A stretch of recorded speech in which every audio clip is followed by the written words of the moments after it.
It's time to say goodbye to Funwhole. They are retiring that name for good. Now they will be going by Lumibricks. It's going to be the same high quality bricks, same content innovations with the lights, just under a better name. This is Lumibrick's newest entry to their Cyberpunk line, the Cyberpunk Izakaya. The last Cyberpunk set was amazing, and this one is just as good. So big thank you to Lumibricks for sending this along. They did send this for review, but that does not affect anything I say because you cannot buy good reviews on this channel. The build process was really fun. This one came together quite smoothly, a lot of really interesting build techniques, tons and tons of printed parts. Like, I'm shocked with how many printed parts. The lights also have a lot of differences. There's a lot of really high-end light stuff going on here. I'll talk about it more later, but I was very impressed. There were only a few little hiccups, which we'll talk about later, but in the end, this is a great build process. If you're looking for something to build with another person, you could easily have 2 people working on this at once, which is a huge plus in my opinion. Oh boy, here we go again. The figures, I hate the figures. These are really bad figures. So the arms are my biggest gripe. It moves up and inward. You can't move the arm just up and straight. They are also very thin and fragile. They break easily to the point where you get extra arms in the set. They know that it breaks easily. And then the legs, really round feet, so it makes it a little more difficult to stand them up. Lego figures can do it more easily because of the square feet, but these just don't. Also, they have little round booties, so you really can't use them in any of the builds on the seats because they will just roll off.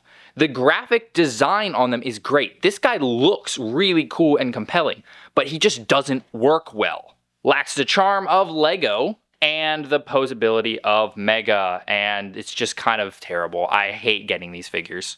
The first little side build is this robo dog walker thingamajig. He has little printed eyes. It's a little hard to see against the white, but those are printed. It's a pretty nice build, fairly interesting. I think adds a little bit to the scene. You can technically pose the legs by rotating those on the stud. Pretty nice, interesting. I don't really have much else to add. So the interesting thing about this build is that it's actually a part of the larger build, but it can peg on. So it is removable. You can actually attach the wires in a way that you can have this lit up on its own. So that's cool. I think that it's nice that it detaches. It allows for some modularity. This is a Takoyaki shop. I don't actually know what that is, but the instructions label it as such.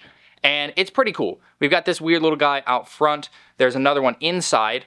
And that's my biggest gripe right there with the build. He's got a little hat. The hat does not fit. It's not deep enough to fit on the stud. So you can't really do what the instructions tell you to do there. You have to add another stud on top. There's a little doorway on the side with some stuff hanging down over it. You can see a little bit to the inside where this food is prepared. And on top, there's this squid, very built up squid. And he's got a little egg in a pan and he's holding on to the spatula. There's a little sign up at the front.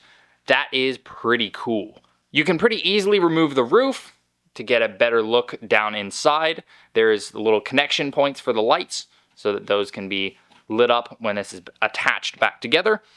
It's pretty cool looking, but it looks even better when it's attached to the larger structure. So this is what the Izakaya looks like without the Takoyaki shop attached.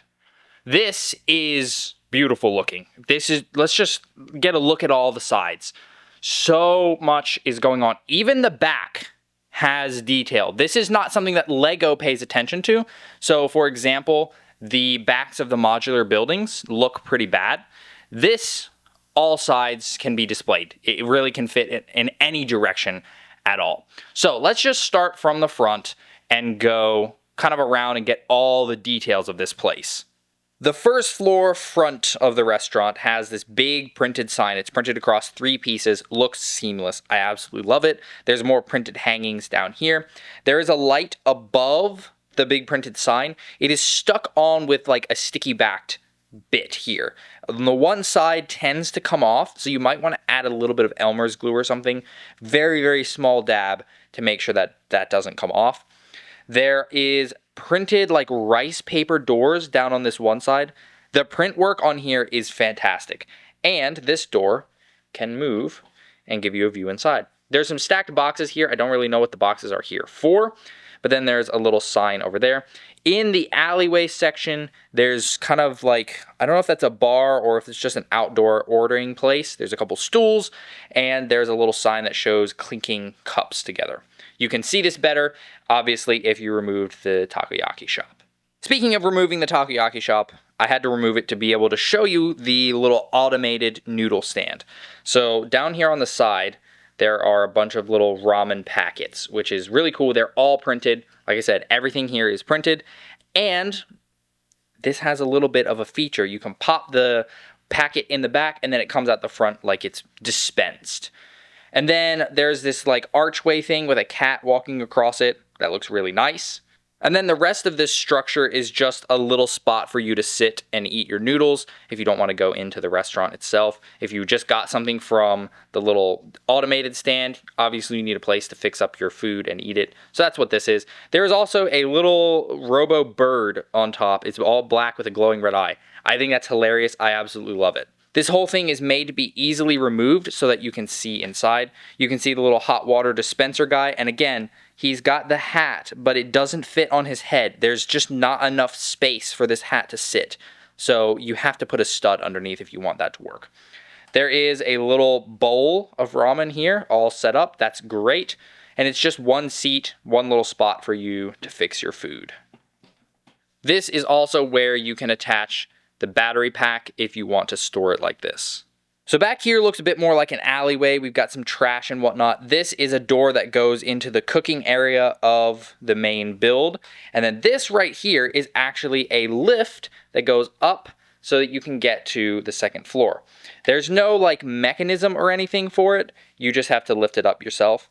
But it can go up and touch to the little steps to get into the top floor. Before we move up to the top floor though, we need to remove this wall because that allows us view to inside the building. Now, it's dark right now, so you're not going to see all that much, but we'll look in there again later when the lights are on.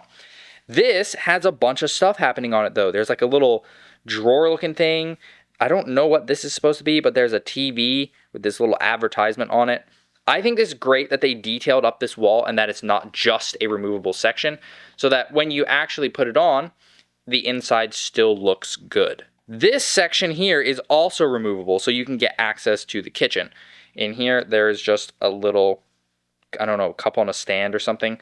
But yeah, this is all removable, and then you get full access to the kitchen, and there's a little fridge in there, a fully stocked little fridge. Moving up to the next floor, we have another one of those weird little faces. Again, I don't really know what these are, but different colored ones, and there's more of the robo birds. There's one on his head, a couple more on the other side. There is a bit of a tree sticking out the window. However, in the lore of this would be fake because the only real tree is in the Cyberpunk apartments, specially bottled up basically. This over here is a light panel. That is really cool. We'll see that more later. There's more of the like rice paper print. This one in the front and center has a bit of like cyberpunk detailing. This is a little lamp. There's more of that rice paper stuff. This can be slid if you want to. That's really cool. And you can start to see a little bit of the interior. If we rotate around again, you can see there's this massive window here, and this is all removable. That is what gives you access to the interior here. There's the door entrance. It swings out like that, and that is where the lift would come up to meet those stairs. Then the roof has, again, that fantastic build for the texturing. Then there's some greenery that's made with fans, which is great. And then there's this, I don't know what this is, some sort of generator communications structure thing. And then there's a little bit of space you could put a figure up there. The roof is entirely removable. However, you need to make sure that the little connector point here doesn't stick to the bottom, because you have the little metal prongs here that comes in contact with the bits over on the side, but it really likes to come off and just stick to the roof, which means you can't actually remove the roof. So just be careful, don't just yank it. Now you get a little bit of a better view inside. There's the pot for the plant. There's this little sitting area. There's some mats on the floor. There's some currency here. This is purple 1000 bits or whatever they use in the Cyberpunk world. There's also a little teacup set and a teapot back there. And interestingly enough, this middle section can be hinged up, and underneath is a cyber pizza, which, I don't know, do things just cyberify if you leave them too long? Is this just pizza rotting? And there's this little thing here that I don't actually know what it says, but it's hidden for some reason. I don't know why there's a cyber pizza hidden, but that's a little smuggling compartment. You can also remove this level. Again, you got to be careful because this piece here needs to connect to the electrical connector here, and they do like to stick together. And if you yank it too fast, you can damage the wires. That gives a nice view of the interior. There's plenty of detail. You can see there's some chairs and tables. Again, those do not work for the figures. The figures will roll right off. And then you can see that block of salmon being cut over there. So much has been packed into such a little space. Nothing feels wasted. There's a bit of a menu over there as well. I think this looks really, really good. Now, you will have difficulty fitting a lot of figures in here, but hey, you can at least have like 4 or so in there eating. But now it is time for the best part, because this is a Lumibricks set, and Lumibricks is called Lumibricks for a reason. So let's cut the lights in the studio. Look at that. There is a ton of edge lighting here. So we've got the blue all up around the top, the light around the signs, the purple coming up underneath the octopus. There's even a little bit of animation to the lights in the sign that's blinking. Man, this looks good.